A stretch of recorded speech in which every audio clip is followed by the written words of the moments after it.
أعوذ بالله من الشيطان الرجيم. بسم الله الرحمن الرحيم.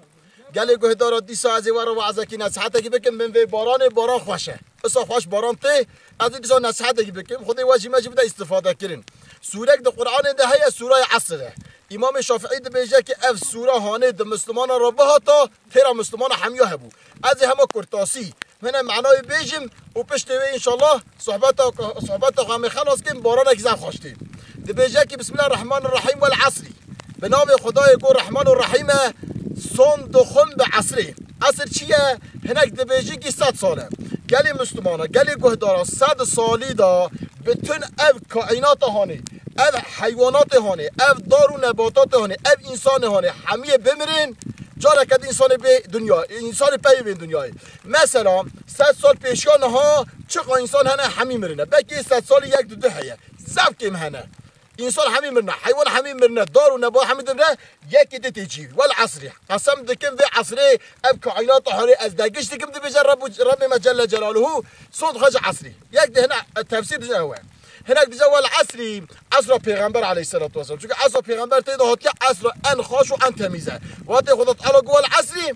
قسم دکم ج عصري يعني عصر پیغمبر عصر سعادتي هناك دي جوال عصري وقت نميج عصري هم دکم ج ایواری خودی قسم هایی کردی دمکی هر سه معنی بنجی خودی بالکش و مکریه با دقت و ویشی گوتیا ول عصری قسم دکم عصری این الانسان لفی خسر محقق انسان د خسران دایه انسان د ضرر دایه انسان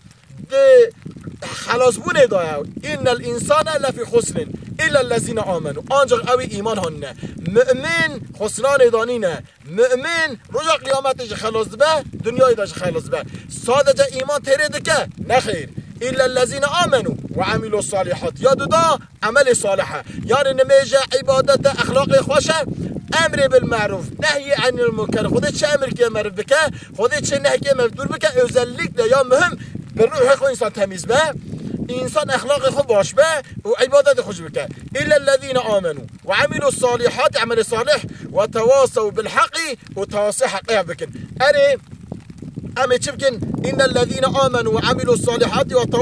وتواصوا بالحق وتواصوا بالصبر أمي حقيقة توصيها بكن إنسان أجينا باشيكر إنسان أجينا قنجيكر إنسان أجي تشتكي بيسكر أمي هرب بجن براي مبيشينك أمي تبليغ إسلامي بكن أمي هف هشيار بكن یکی امی توصیه صبره ها بکن سر طاعت خدا امی صبر بکن سر عبادت خدا امی صبر بکن انسان اک ظلم بکن امی صبر بکن ام ظلم کسی ناک امی صبر بکن قارشی گناه ام گناه ناکن امی صبر بکن اوانا حمیا خدا تعالی توصیه برات که مبکر تاسی تفسیر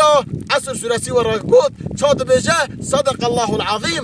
ان ی راست کوتی خدا بوده صدق راست کوتی عظیم صدق الله خدای راست گوتیه او خدای عظیم او خدای مزن خدا راست گوتیه ام گهداری و آیت بن والله یا خلاص بن از و حمی امانت خدا دکم السلام علیکم و رحمت الله و برکاته.